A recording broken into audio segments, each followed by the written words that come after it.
Multifamily. This is the list, guys. I am telling you. I'm getting a lot of questions about this from my TTP students and people on this channel in emails about how to find multifamily deals, how to comp them, and then how to sell them. I'm going to show you exactly how to do it on this video because I'm telling you, it is the #1 list that we use in my business to get the biggest checks possible. So check it out. First, I go to listsource.com to pull my multifamily list. Now, you guys can get on to this website. It's really easy to use. I like using this. There's a lot of different list providers, but this one is super accurate. And accuracy when it comes to data is the #1 priority. So with this, let me show you how I pull this. So the first thing you want to do is get into ListSource and you go to geography, right? You got to set this up. You go here. I like doing the county. I like doing the whole county. Now, it depends on your area. If you like certain zip codes, if you like certain cities, then certainly do that. But I like doing the county. I go to Arizona, right? I go to Maricopa County, where Greater Phoenix is at. And then I will go up here. I will go to the property type, okay?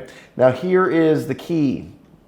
We want to make sure that we go to the property type here. This is going to give us some more drop downs, and we're going to do duplex, add, triplex, add, and quad, add. Now, you can go bigger than this. You absolutely can go bigger than this, but I like going with these because typically when you get bigger than these properties, the sellers get a little bit more savvy. These ones are my bread and butter. You can certainly go bigger and get some huge deals by going even way bigger, like the apartment one. You can certainly try that, but let's just go with this for now, kind of ease into your multifamily strategy. And then we go to property type. I like to go to year built. This is critical. I like going from whatever your area is, but nothing was built before 1900 here. In 1990, like I want these properties older. I want them to be at least 25 years old, if not older, because I want them to need work. I want there to be the opportunity to completely renovate these things. I want these things just beat to hell. So I've got that. So you can see right now I've got 5,435 so far just from this, okay? Now what I like doing is I like going up, I like staying here and the last market sale date. This is critical.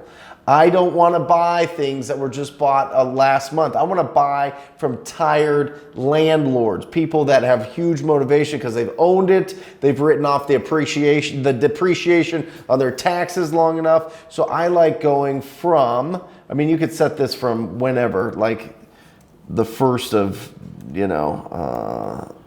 1900, but then set I want them to have bought this before 2005, right? I want these to be long ownership. I want them to own these for a long period of time.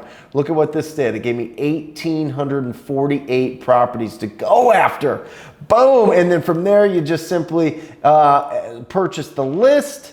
Once you get going. Now, the really nice thing is it just depends if you're in the TTP program or if you're in the Wholesaling Inc, you get this at 3 cents an address. Like, look at how cheap that is. It is so awesome. But if you're just using this and you're not in either one of those programs, then I think it's 9 cents, but it's still worth it. The data is great. Actually, it's 2 cents, so that's great. So anyway, and then I would just proceed to checkout. I'd buy this list and then I would skip trace it, and then we're going to talk to people. Let's move on to the next step, which is actually looking at how to value these properties, which is critical because this is where I see a lot of people making the biggest mistakes. So now you have your list of properties that you are going to go after, right? Duplex, triplex, fourplexes, tired landlords of properties that are older, right? We want older properties because they need the most love. It's simple, it's common sense, but use it, okay? So you've got your list, skip trace them, start calling them. Okay, start calling them. That's what you need to do. Now remember, there's no difference in the script. Use the same script. I'm still calling to see if you would consider an offer on your property, blank, whatever the multifamily address is, okay? You want to start this dialogue with the seller. Now remember, with these sellers, these are the best because they are so unemotional about these properties, because 99% of the time they don't live there. And if they've had a bad experience, or if they're tired of being a landlord, this is where you get the biggest, juiciest deals. I'm telling you, we average over $33,000 a deal on multifamily. It is going bananas for us. It's going to go bananas for you too. Now, the next question I get from a lot of my students and people that have been asking me a lot is, how do I value these properties? There's a couple different things. Let me give you just real quick, before I get into the nitty gritty of breaking down the value, let me give you some tips and questions to ask the seller as you're finding out about the condition of the property. This is critical. You need to ask them, is it a master meter or is it individually metered? Electrical meters, okay? If it's a master meter, that means there's one meter for every single unit. So typically the landlord takes on that cost as and adds that to the rent, but has to pay that extra electric bill, and you never know what tenants are going to do with the electric. So a lot of people that buy multifamily want them to be individually metered, so the tenants are responsible for their own electric. Okay, that's big. Second, depending on where you are in the country, you need to ask if they've got heating and cooling units, or if they need to be replaced. Okay, that is another big costly capital expense that'll happen if they don't, if those need to be changed out.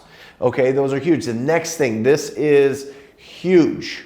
Okay, you need to know, are they month to month on their lease, or are they locked into long-term leases? Because I'm telling you, my experience with this is, most of the time the rents are under value. Most of the time, the best deals that we get, the landlord is kind of like, hey, I won't raise the rents, but I don't want to hear from you, right?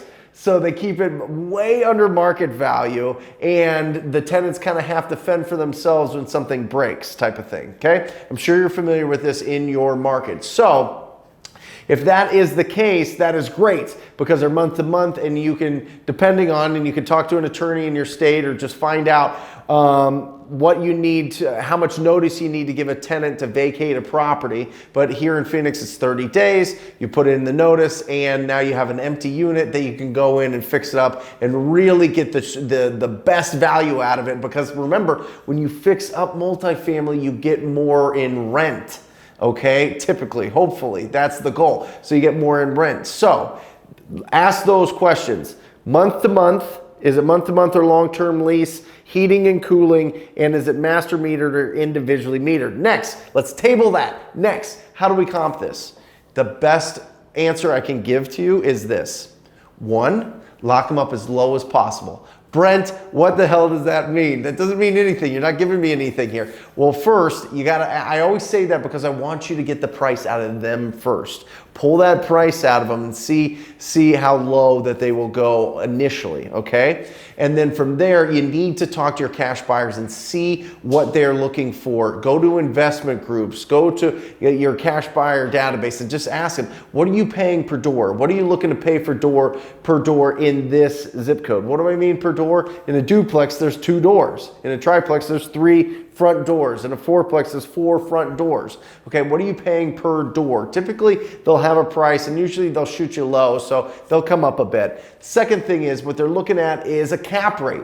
What is cap rate? Now, you can look this up. There's a ton of great videos on it, but basically it's the net operating income that you get after you pay all your expenses, your taxes, your insurance, some of the utilities, any fix-up repairs on the building, and you subtract that from your total rents for the year, and you divide that by the purchase price. Now, back in the day, everybody wanted a 10% cap rate. I'm telling you right now, the average is like 5.5, and in some really nice areas, it's even lower. So don't necessarily go off of that when you're comping it. You want to talk to your buyers. You want to say, hey, I've got this property here, and kind of fish them out a little bit. If you locked it up for 200, say, hey, you know, I got this property, I'm going to lock it up, I'm going to be putting it out at 250. What do you think? Like, really get experience from the people that are in there, or get in your back pocket a real estate agent that does multifamily, that just does multifamily. You can find them. Go on Zillow, go on the MLS, talk to people. I mean, Google it.